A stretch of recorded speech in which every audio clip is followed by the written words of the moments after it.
মাঝে বিরাজ হয়। কোন ভক্তের দ্বারাই কোনো কিছু ঘটায়, কেন? ভক্তের বাণীতে ভব ব্যাধি মুক্ত হয়, হয় না? ঠাকুর বলেছে, ঠাকুর তো বলেছে আমার হইতে আমার নাম বড়, নাম হইতে ভক্ত বড়, ভক্ত হইতে ভক্তের পদধূলি আরো বড়। এবং যে ভক্তরা আজকে আহ্বান হয়েছে, কোন ভক্তের মাঝে আমার শ্রীহরি বিরাজ করছেই করছে। আর সেই ভক্তের চরণগুলিতে এই বাড়ির পাপ তাপ জ্বালা ব্যাধি যা আছে কেন হবে? নামে আর তার চরণ। আমি চিন্তা যদি করি, আমি আজ হরি ঠাকুর ছবি বলেছি, হরি ওর মধ্যে আছে না, ওর মধ্যে থাকে না। হরি কোনদিন ফটোর মধ্যে থাকে না, হরি কোনদিন মূর্তির মধ্যে থাকে না, হরি থাকে ভক্তের মধ্যে। তাই ভক্তকে চিনতে হবে, জানতে হবে। কাউকে দেখে অহংকার করা যাবে না, কাউকে দেখে অবহেলা করা যাবে না। হরি আমার পূর্ণময়। আজকে আমি দেখেছি, এই যে আমরা কি করি, অনেকে নিজ নিজ ঘরের মা বাবাকে ভক্তি করি না, ভালোবাসি না, নিজ নিজ ঘরের স্বামী ভক্তি করি না, তাই না? তার জন্য হরিচাঁদ ঠাকুরে বলেছে, পুরুষে করিও ভক্তি পিতা মাতা ভাই, নারী পক্ষে প্রতিভক্তি নাই।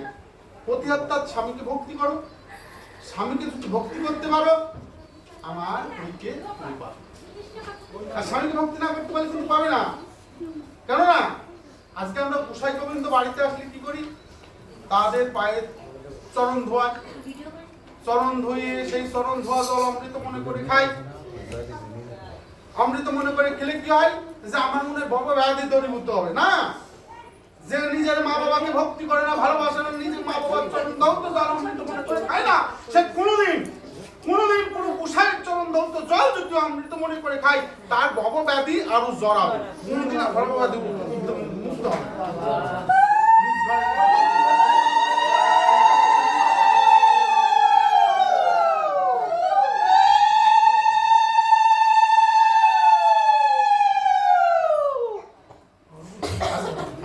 আজকালকে দেখেন, আমার জন্ম হয়েছে, আমি কোথায় ছিলাম যখন সিলেটে মণিপুরে কথা হতে আসিলি রে জননী জঠরে, কোথায় আসলাম? পিতৃমণিপুর। মণিপুর অর্থাৎ মস্তকে, কথা হতে আসলাম কোথায়? জননী জঠরে, মার গর্ভে আসলাম, তাই না? জঠরে আসলাম, 10 মাস 10 দিন মা কষ্ট করে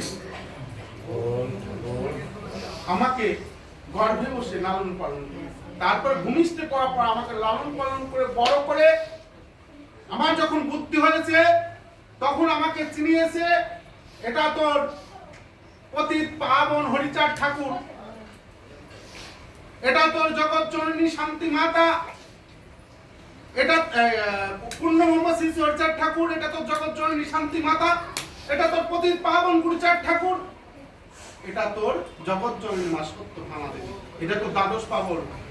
আমাকে কোন গোসাইতে চিনিয়েছে যে এটা তোর হরিচাঁদ ঠাকুর?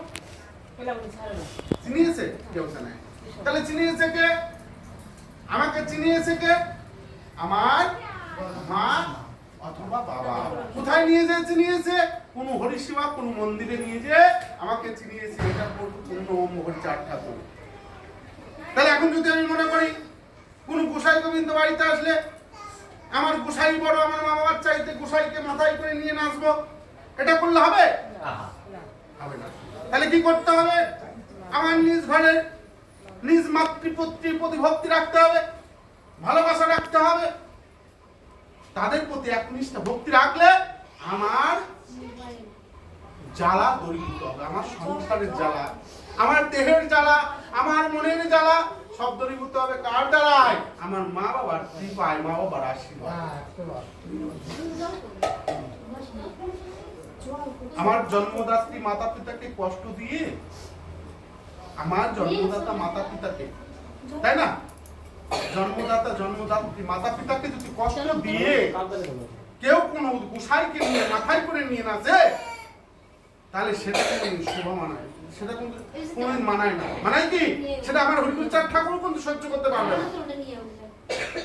তাই আগে মা বাবার প্রতি ভক্তি রাখো, মা বাবার প্রতি ভালোবাসা রাখো। আজকে দেখো জগৎ সাই শ্রীহরি আর জগৎ সাই শ্রীহরি আর উপদেষ্টা গুরুকে, উপদেষ্টামূলক গুরু হলো যে আমাকে পথ দেখায়, তাই না? তাহলে আমার আগে কি কাকে ভালোবাসতে হবে? শ্রেষ্ঠ গুরু মাতা পিতা। শ্রেষ্ঠ গুরুকে, শ্রেষ্ঠ গুরু হলো মাতা পিতা। তাহলে তোমার শ্রেষ্ঠ গুরুকে ভক্তি করো, ভালোবাসো, তাহলে আমার শ্রীহরি সন্তুষ্ট হবে। তাই জন্য বলেছে মা বাবা গাছের গোড়া হরি গাছের ফল, মা বাবাকে বসতে পারলে সর্বতীর্থের ফল, গাছের গোড়া কেটে আগায় ঢালো জল, মাতা পিতা গাছের গোড়া হরি গাছের ফল। ছোট বোতলে ঠিক কথা, তাই না? তাহলে আমি ফল খাবো না, আমি গাছের গোড়া ঠিক রাখবো, কোনটা করবো? আমার গাছের গোড়া, আমি গাছের গোড়াকে ঠিক না রেখে আমি ফল খেয়ে বেড়ালে তো কাজ হবে না, হবে না। আজকে আমরা গুরুগিরি করছি, আমরা গোসাইগিরি করছি, আমরা বাড়িতে আসলে চিন্তা করব বাবা আজকে ভালো মন্দ খাচ্ছি, কি খাবা বাবা? বাবা বাজার থেকে ভালো বড় দেহে একটা শোল মাছ নিয়েছে, তাই না? তাই কবে না গোসাইটা এখন কয় ভালো কাতলা মাছ নিয়ে আসিস,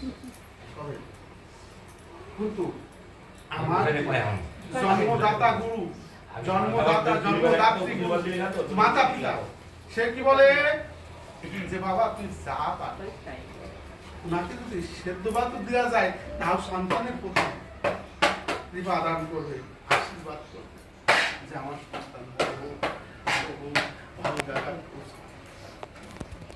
আর গুরু চিন্তা করবে, আজকালকার গুরু হলো ব্যবসা ভিত্তিক গুরু।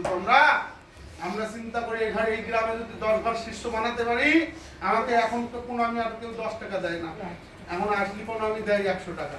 10 ঘর শিষ্য বানাতে পারলি 100 টাকা করে 1000 টাকা ইনকাম, আর আসেই বলবে যে শিষ্য বানাইতে পাই না, এমন গোসাইটা পাই কেন কয়? আমরা হলো ব্যবসা ভিত্তিক গোসাই।